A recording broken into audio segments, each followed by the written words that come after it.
ಈಗಾಗಲೇ ವೇದಿಕೆಯನ್ನು ಎರಡಿರುವಂತಹ ವೇದಿಕೆಯಲ್ಲಿ ಇದ್ದಿರುವ ಗಣ್ಯರೇ ಹಾಗೂ ಪ್ರಸ್ತುತ ನಮ್ಮ ಜೊತೆಗಿರುವಂತಹ ವೇದಿಕೆಯ ಗಣ್ಯರೇ, ವೇದಿಕೆಯ ಮುಂದೆ ಇರುವಂತಹ ಗಣ್ಯಾತಿ ಗಣ್ಯರೇ, ವೇದಿಕೆಯ ಹಿಂದೆ ಬಹಳ ಒಂದು ವಾರದಿಂದ ಅವಿರತವಾಗಿ ಶ್ರಮಿಸ್ತಾ ಇರುವಂತಹ ಎಲ್ಲ ವಾರ್ಷಿಕೋತ್ಸವದ ಪರಿಶ್ರಮಿಗಳೇ, ಅಧ್ಯಾಪಕ ಮಿತ್ರರೇ, ಪೋಷಕ ಮಿತ್ರರೇ, SDMC ಅಧ್ಯಕ್ಷರು ಹಾಗೂ ಸದಸ್ಯರೇ, ಅಂತೆಯೇ SDMCಯ ಅಧ್ಯಕ್ಷರು ಹಾಗೂ ಸದಸ್ಯರೇ, ಮೊತ್ತ ಮೊದಲ ನಾನು ಈ ವಾರ್ಷಿಕೋತ್ಸವಗೊಳ್ಳುವುದು ಇದು ನನ್ನ ಶಾಲೆ.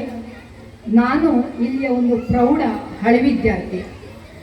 ಇದು ಕೇವಲ ನನ್ನ ಶಾಲೆ ಅಂದರೆ ವಿದ್ಯಾರ್ಥಿಯಾಗಿ ನನ್ನ ಶಾಲೆ ಅಲ್ಲ, ವಿದ್ಯಾರ್ಥಿಯಾಗಿ ನನ್ನ ಶಾಲೆ, ನನ್ನ ಅಪ್ಪನ ಶಾಲೆ, ನನ್ನ ಅಮ್ಮನ ಶಾಲೆ. ನನ್ನ ಅಪ್ಪ ಅಮ್ಮ ಶಾಲೆಯಲ್ಲಿ ಸಂಭ್ರಮಿಸಿದ್ದು ಅಲ್ಲ, ಇವತ್ತಿಗೂ ಕೂಡ ಇದೇ ವಾರ್ಷಿಕೋತ್ಸವ ಸಂಭ್ರಮದಲ್ಲಿ ವೇದಿಕೆಯ ಮುಂದೆ, ವೇದಿಕೆಯ ನಡುವೆ ಇರುವ ಪೋಷಕರು, ವೇದಿಕೆಯ ಹಿಂದೆ ಆ ವಿದ್ಯುತ್ ಅಲಂಕಾರದಲ್ಲಿ ಆ ಕಾರುಗಳ ಪಕ್ಕದಲ್ಲಿ ಸಂಭ್ರಮಿಸ್ತಾ ಇರುವಂತಹ ನನ್ನ ಎಲ್ಲ ಮಿತ್ರರಿಗೂ ಕೂಡ ಇದು ಬಹಳ ದೊಡ್ಡ ವಾರ್ಷಿಕೋತ್ಸವ ಮಾತ್ರ ಅಲ್ಲ, ಮಹಾಸಂಗಮ. ನಾವು ನೀವು ಓದಿದ್ದ ಹಾಗೆ ಒಂದು ಶಿಕ್ಷಣ ಸಂಸ್ಥೆ ಅಂದ್ರೆ ಪ್ರತಿಯೊಬ್ಬನ ಮನುಷ್ಯನ ಜೀವನದಲ್ಲಿ ಶಿಕ್ಷಣ ಅನ್ನುವುದು ಆ ಒಬ್ಬ ವ್ಯಕ್ತಿಯ ಜೀವನಕ್ಕೆ ಸಾರ್ಥಕ್ಯಕ್ಕೆ ಎರಡು ರೆಕ್ಕೆಗಳನ್ನು ಕೊಟ್ಟ ಹಾಗೆ. ಈ ಶಿಕ್ಷಣದ ವ್ಯವಸ್ಥೆಯಲ್ಲಿ, ಪ್ರತಿಯೊಂದು ವ್ಯವಸ್ಥೆಯಲ್ಲಿ ಮತ್ತು ಸಮಾಜದಲ್ಲಿ ಶಿಕ್ಷಣ ಸಂಸ್ಥೆ ಅನ್ನೋದು ಒಬ್ಬ ವ್ಯಕ್ತಿಯ ಜೀವನದ ಬದುಕಿನ ಕಟ್ಟಡದಲ್ಲಿ ಒಂದು ಪಂಚಾಂಗ ಹಾಕಿದ ಹಾಗೆ. ಒಂದು ಪಂಚಾಂಗ ಮಾಡುವಾಗ, ಒಂದು ಯಾವುದೇ ಕಟ್ಟಡಕ್ಕೆ ಪಂಚಾಂಗ ಹಾಕುವಾಗ ನಾವು ಅದಕ್ಕೆ ಕೆಳಗಿನ ಪಂಚಾಂಗ ಚೌಕಟ್ಟನ್ನು ನಿರ್ಮಿಸ್ತೇವೆ, ನೀರು ಹಾಕ್ತೇವೆ, ಮಣ್ಣು ಹಾಕ್ತೇವೆ, ಕೊಯ್ಗೆ ಹಾಕ್ತೇವೆ, ಮತ್ತೆ ಪಿಲ್ಲರ್ಗಳನ್ನು ಬೆಳೆಸ್ತೇವೆ, ಲಿಂಟಲ್ ತನಕ ಬೆಳೆಸ್ತೇವೆ. ಅದೇ ರೀತಿಯಲ್ಲಿ ನನ್ನೆಲ್ಲ ಮಿತ್ರರೇ, ಇವತ್ತಿನ ವಾರ್ಷಿಕೋತ್ಸವ ಅನ್ನುವಂಥದ್ದು ಆ ರೀತಿಯಲ್ಲಿ ಎಲ್ಲರ ಸಾರ್ಥಕ್ಯ ಭಾವ. ಯಾಕೆ ಅಂತ ಹೇಳಿದ್ರೆ, ಈ ಒಂದು ಸಾಮಾಜಿಕ ಕಟ್ಟಡದಲ್ಲಿ ಈ ರೀತಿಯಲ್ಲಿ ಮಣ್ಣು, ಕಲ್ಲು, ನೀರು ಅನ್ನುವಂಥದ್ದು ಹಾಕ್ತಾ ಇರುವಂಥದ್ದು ಕೇವಲ ವಿದ್ಯಾರ್ಥಿಗಳ ವಾರ್ಷಿಕೋತ್ಸವ ಅಲ್ಲ, ಇದು ಎಲ್ಲರಿಂದ ಸೇರಿದಂತಹ. ಇದರಲ್ಲಿ ಪೋಷಕರ ಪಾತ್ರ ಇದೆ, SDMC ಅವರ ಪಾತ್ರ ಇದೆ, ಶಿಕ್ಷಕರ ಪಾತ್ರ ಇದೆ.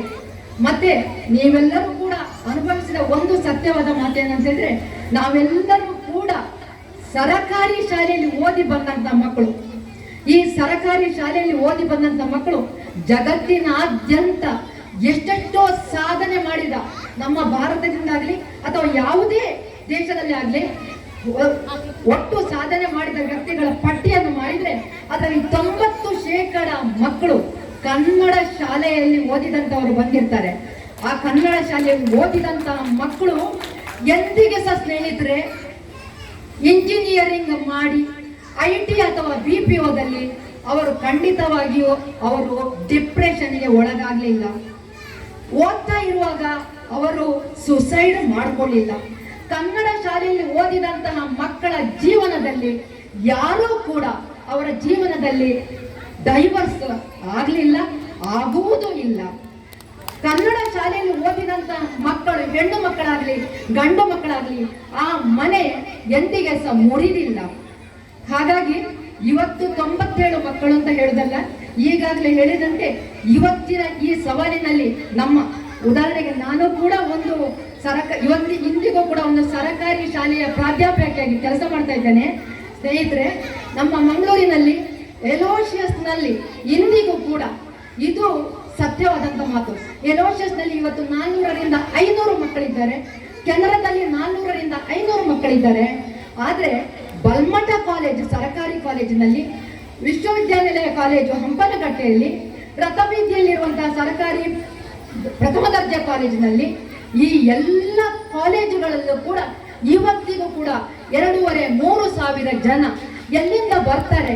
ಇವರೆಲ್ಲ ಬರ್ತಾ ಇರುವುದು ಯಾವ್ದು BC ರೋಡು ಮೂಲ ಹಳೆ ದೂರದ ಕಾಲೇಜಿಂದ 2-3 ಗಂಟೆ ಜರ್ನಿ ಮಾಡಿ ನಮ್ಮ ಕಾಲೇಜಿಗೆ ಬರ್ತಾರೆ. ಯಾಕೆ ಬರ್ತಾರಂದ್ರೆ, ಈ ಸರಕಾರಿ ಕಾಲೇಜುಗಳಲ್ಲಿ ಕಲಿಸ್ತಾ ಇರುವಂತಹ ಪೋಷಕರಿಗೆ ಜೀವನದ ಸಾರ್ಥಕ್ಯ ಗೊತ್ತಿದೆ. ಇಂತಹ ಕಾಲೇಜಿನಲ್ಲಿ ಓದಿದಂತಹ ವಿದ್ಯಾರ್ಥಿಗಳು ಇಡೀ ದೇಶವನ್ನು ಕಟ್ತಾರೆ.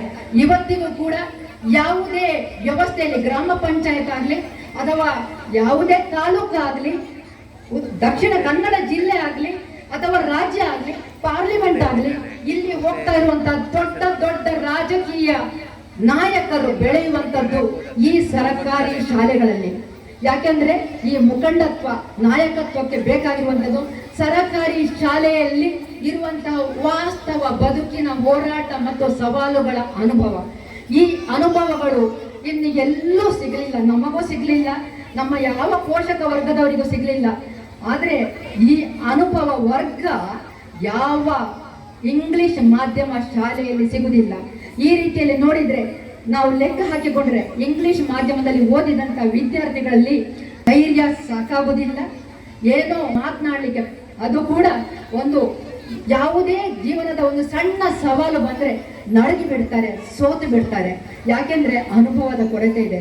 ಅನುಭವವೇ ಜೀವನದ ಪಾಠಶಾಲೆ. ಆ ರೀತಿಯಲ್ಲಿ ಇವತ್ತು ಸೇರಿರುವಂಥದ್ರಲ್ಲಿ ನನಗೆ ಇವತ್ತು ಬಹುಶಃ ನನಗಿಂತ ಹೆಚ್ಚು ಇವತ್ತು ಅತೀ ಸಂತೋಷ ಪಡ್ತಾ ಇರೋದು ಈ ವೇದಿಕೆ ಮುಂಭಾಗದಲ್ಲಿ ಕುಳಿತುಕೊಂಡು ಈ ಸಭೆಯನ್ನು ಮತ್ತು ಈಗ ಸಂಭ್ರಮವನ್ನು ಸಂತೋಷದಿಂದ ಅನುಭವಿಸ್ತಾ ಇರುವಂತಹ ನನ್ನ ಅಪ್ಪ ಇಲ್ಲಿ ಬರ್ತಾ ಇರುವಾಗಲೂ ಕೂಡ ಹಿಂದೆ ಒಂದು ಬಾರಿ ಅವರು ಹೇಳ್ತಾ ಇದ್ರು, ಮಗ ನಮ್ಮ ಕಾಂತಮಂಗಲ ಶಾಲೆಯಲ್ಲಿ ಎಷ್ಟು ದೊಡ್ಡ ಊರು ಇದೆ, ಆದ್ರೆ ಯಾವ ಪೋಷಕರು ಕೂಡ ಮಕ್ಕಳನ್ನು ಇಂತಹ ಶಾಲೆಗಳಿಗೆ ಕಳಿಸುವುದಿಲ್ಲ. ಎಲ್ಲೆಲ್ಲೋ ಹೋಗಿ ಅಂತಹ ಪ್ರಜೆಗಳು ಇಲ್ಲವಾಗ್ತಾರೆ. ದೇಶವನ್ನು ಕಟ್ಟುವಂತ ಒಂದು ಸಂಸ್ಕೃತಿ ಮತ್ತು ಸಂಸ್ಕಾರ ನೀಡುವಂತ ಅವಕಾಶವನ್ನು ನಾವು ಕಲ್ಪಿಸಿ ಕೊಡ್ತಾ ಇಲ್ಲ. ಅಂಥವರನ್ನು ಅಂತಹ ಪೋಷಕರನ್ನು ಹಿಡಿದಿಟ್ಟು ತಂದು ಹೇಗೆ ಬೆಳೆಸಬೇಕು ನೋಡು. ನನ್ನ ಕಾಲೇಜ್ ನನ್ನ ಅಪ್ಪ ಹೇಳ್ತಾ ಇದ್ದಂತೆ ಅದು ಇವತ್ತು ಯಾಕೆ